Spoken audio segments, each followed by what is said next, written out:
Today, we're going to be taking a closer look at Plymouth County government and specifically Tom O'Brien, who's the Plymouth County Treasurer. Welcome, Tom. It's good to be here, Julie. Thanks Good for to have having you back. I know. You haven't been here in a long time. We used to have a show called Treasury Notes. We did. Yep. We did. Where you talked all about the things that the treasurer does. Let's talk a little briefly about how you got to be the Plymouth County Treasurer, how long you've been doing it, and where you were before. Yes. Well, it's amazing to me. I was thinking on the way over here that I've been the Plymouth County Treasurer for 18 years. That is astounding to me. I can't believe that. And before that, as I think you know, and hopefully many of your viewers might remember, I was a state representative. Yep. And I represented the 12th Plymouth District, which subsequently was very capably and ably represented by Representative Tom Coulter, and now currently Representative Kathy Lenatra. You know, it's been fun for me to see that succession and the success that the two of them have had. Right. And it's great to be a partner with Kathy on so many things because she gets it. Yep. And so you worry when you leave a job, how's it going to go when you step away? Sure. Because you know, I worked very hard as a state representative, but those two have been amazing and did a lot of wonderful things. So as you'll recall, the position of county treasurer came open, and I was asked to consider it because, interestingly enough, I had all my financial certifications. Right. And so oftentimes these elected positions are filled by people that are well known in the community or have served in other capacities. It wasn't a surprise that as a state rep I was asked, but I brought a unique background. Right, and you need to. And To be the treasurer, you kind of need to have a financial background. It was really helpful Yeah. because I don't think people realize the scope of the job. Right. It is a big job. And I've taken the opportunity over the last 18 years to grow it to the point that we're really helping the communities of Plymouth County on a frontline level. So let's talk about that. What exactly is your job? What are you responsible for as the treasurer? There's a couple big major initiatives. What are they? Yeah. So first and foremost, I am the chief financial officer for the county. Okay. I'm responsible for all funds that come into the county. It's a smaller operation than people might think. It will be growing, and I know we'll chat about that. And that's about anywhere between $10 to $13 million on an annual basis.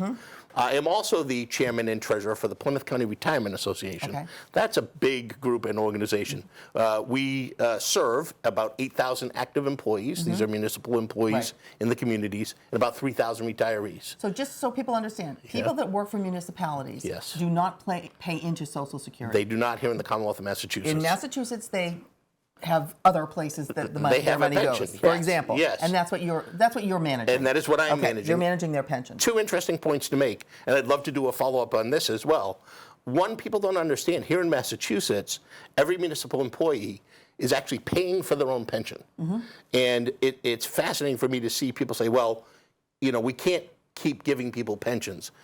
In pension reform in April of 2012, they raised the contribution of employees so high that they're covering their own cost. No matter how long they live? No matter how long they live. Okay. Yeah, so that's an interesting point. That is. I'd love to delve into that. Okay. The other thing is when I took over, we had a portfolio of about $515 million. As we sit here today, it's $1.4 billion. And so I'm pretty proud of that accomplishment. Now that's not just Tom O'Brien, treasurer. That's a good group of people that we have. I have a fantastic board, and it's largely been the same board that time. We have a great staff, and we're very responsive to our members. But it's one of the best performances in the country. So does everybody in the municipalities that belong within Plymouth County participate in this? Except for teachers, because teachers have their own retirement system. So everybody else is in this? Everyone else is in this. Some of our bigger towns, Plymouth has their own retirement association. Okay. Brockton has their own.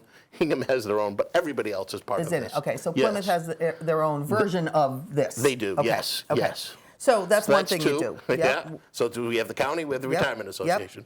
Now I am also the treasurer and chief financial officer for the Mayflower Municipal Health Group. Okay, health. Yes. Health insurance. Health insurance. And so big ticket item. It is. We have 52 governmental entities that are part of our program, and we provide reasonably priced, high-quality health insurance to municipal employees.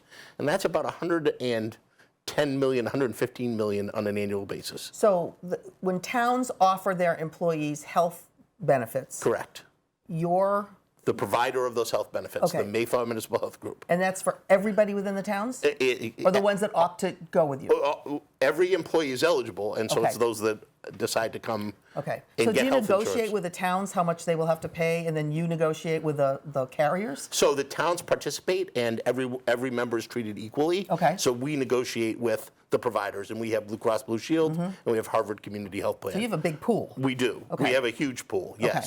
So we have about 9,000 subscribers, so those are the actual employees, plus their family members. So we have probably about 18 to 20,000 members. Okay.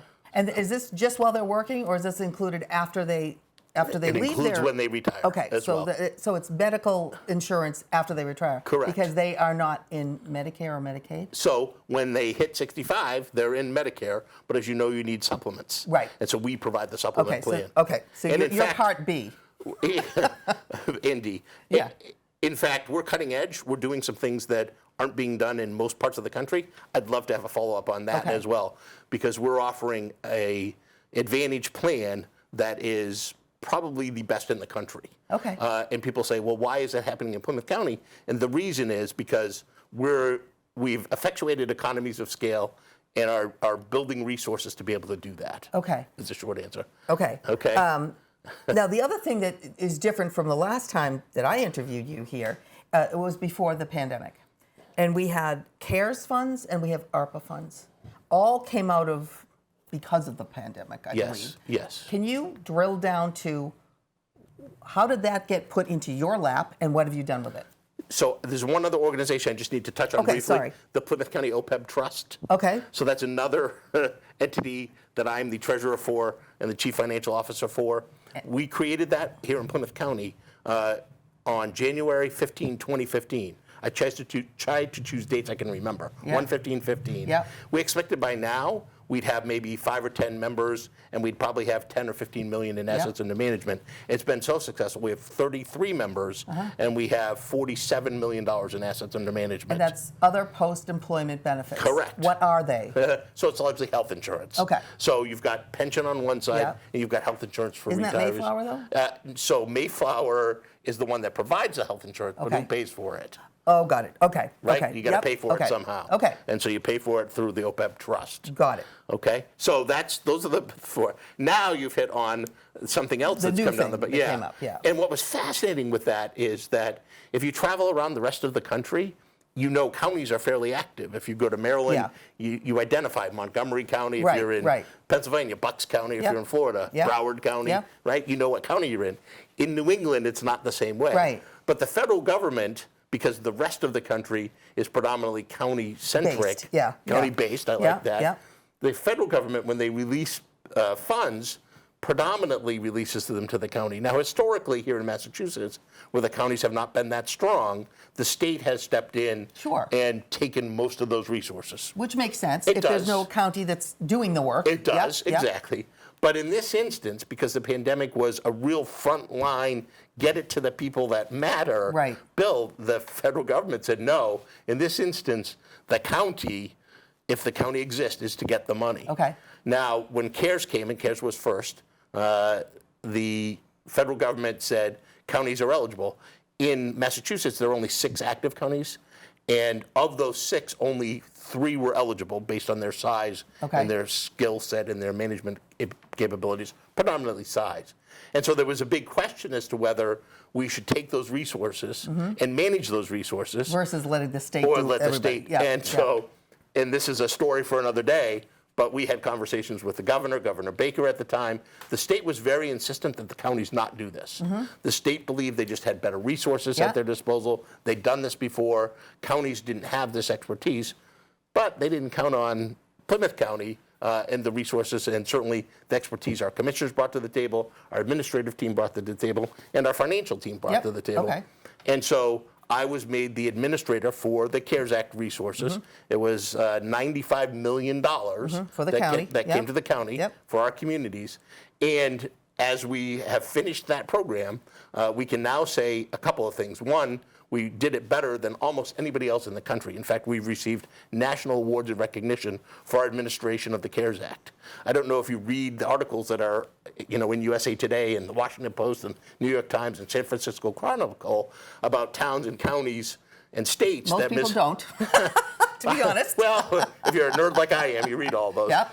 Most states and most counties and some towns didn't manage the monies appropriately. Yep. There was fraud, some unintentional, Yep. some intentional. Yep. It happens almost everywhere.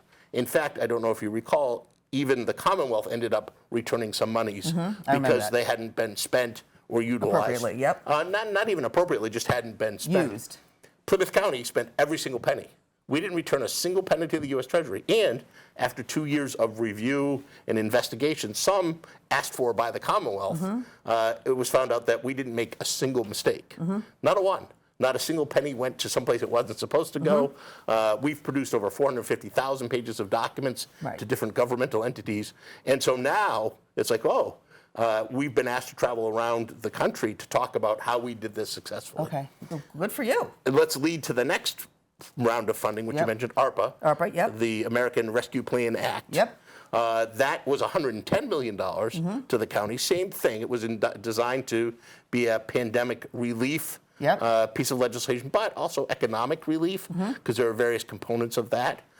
Interestingly enough, 4 counties were eligible in the Commonwealth for these monies. Based on Plymouth's efforts, all 4 have taken the money. Yeah. And what's interesting is all 4 have modeled them after our program. Okay. So in fact, if you want to see how we're managing our money, go to www.plymouthcountyarpa.com. Okay. But if you're curious, go to www.norfolkcountyarpa.com or bristolcountyarpa.com. And they're They're copying yours. very much They're mirroring you. Okay. But what we were able to do is save money because we hired a accounting firm. It's a big, and we shared the cost between all 4 counties. Which is great. So it reduced our cost by 70%. Okay.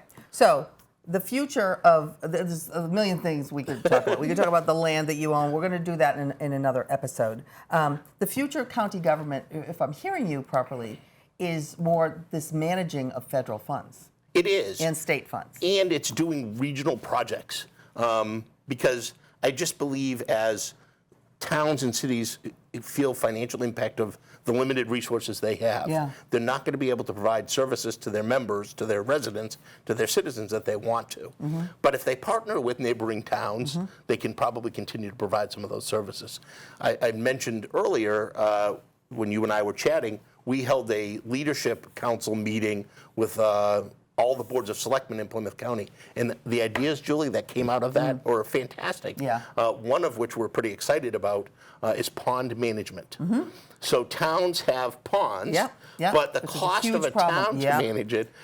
So we've been asked to investigate it. We're putting our thinking caps on and trying to come up with a way that we can do it regionally for all of Plymouth County. And that's just literally the tip of the iceberg. Okay, so regionalization, in your opinion, is the way to go for the future. No doubt about it. Okay, and we will follow up with this more in another episode. Really? We're already done? We're already done. I can't believe that. We are. It doesn't seem for today. fair. I know. I know. Well, you pick the topic and I'll be back. Okay, will do. Thank you so much. Of course.